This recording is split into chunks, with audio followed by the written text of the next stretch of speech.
Hello viewers, welcome to this session. Good morning. I am going to explain The Scholar Gypsy by Matthew Arnold. The text from stanza number 15 onwards. I have already discussed and explained stanza number 1 to 15 in my previous classes. Today I am going to explain stanza number 16. In stanza number 16 onwards, the poet presents a contrast between the life of the scholar gypsy and the life of the modern people, the Victorians. Earlier, from stanza number 1 to 14, we have description of nature, countryside of Oxford, where the scholar gypsy is seen haunting. From stanza number 15 onwards, we have description of the contradictions and contrast between the life of the modern people, the Victorians, and the life of the scholar gypsy. It is much like the wasteland of T.S. Eliot. While the earlier stanza up to stanza 14, we have Wordsworthian account, Wordsworthian description of nature, countryside in the text. Now let me explain stanza number 16. Thou hast not lived, why shouldst thou perish so? Thou hast one aim, one business, one desire. This is very important stanza of the scholar gypsy. In this stanza, the speaker or the poet says that the scholar gypsy lived a different life. His life is different from the modern people, from the Victorians, and that's why he has not perished. Unlike the modern people, unlike the Victorians, he is immortal, unperishable. Thou hadst one aim, one business, one desire. The scholar gypsy has singleness of aim, singleness of business, singleness of desire. One aim, one business, and one desire. That's why he is totally successful in his life, while the Victorians and the modern people have many aims, many businesses, and many desires. So they fail in their life. Else wast thou long since numbered with the dead, else hadst thou spent like other men thy fire. The poet says that the scholar gypsy is different from the modern people, the Victorians. He left this world much earlier, and his power, his energy is not exhausted, it is already with him. While the energy of the modern people, the Victorian, have exhausted completely. The generation of thy peers are fled. The generations of thy peers are fled. The two generations of the scholar gypsy are gone, they are fled. It is to be noted that the scholar gypsy appeared in the 17th century.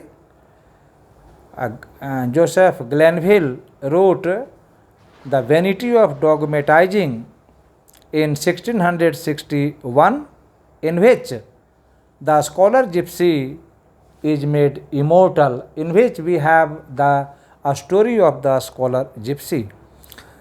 And we ourselves shall go. The poet says that we shall also go one day. We shall leave this world one day, unlike the scholar gypsy. But thou possessest an immortal lot. The speaker says that the scholar gypsy possesses an immortal lot. He is immortal. He is not mortal like the Victorians, like the modern people. And we imagine thee exempt from age. We think that the scholar gypsy is exempted from the modern age. The diseases, the infection, the infections of the modern age shun the scholar gypsy. They do not reach to the scholar gypsy. And living as thou livest on Glanville's page, the scholar gypsy has been living even today and the day after today, just as he is presented in Glanville's book, The Vanity of Dogmatizing. Because thou hadst what we, alas, have not. And this is because the scholar gypsy possessed all these things which we run short of, which we lack. That's why we are mortal beings and the scholar gypsy is immortal. Stanza number 16. For early didst thou leave the world with powers fresh, undiverted to the world without. In this stanza of the poem, the speaker says that the scholar gypsy left this world with powers, energy much before, and he was fresh and undiverted to the world outside without, firm to their mark, not spent on other things. And the scholar gypsy has one aim, one business, one desire. He has one mark. He has not spent his time and energy on other things. Free from the sick fatigue, the languid doubt, the scholar gypsy is free from sick fatigue. Sickness does not inflict him at all, and he is without doubts. He has no doubts at all. He is clear minded, whereas the modern people and the Victorians are under doubt. They are doubtful, which much to have tried, in much been baffled, brings, O life unlike to ours. The modern people and the Victorians try their hands on many errands and they have utter failure in their life. They are baffled.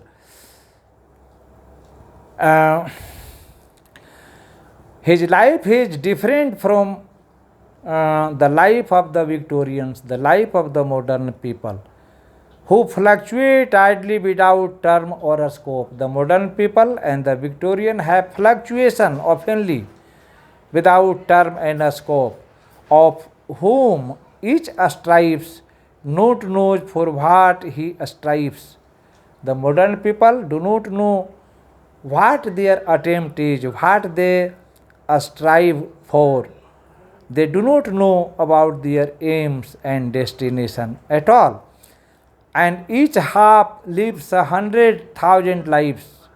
Each people lives half 100 lives, unlike the scholar gypsy.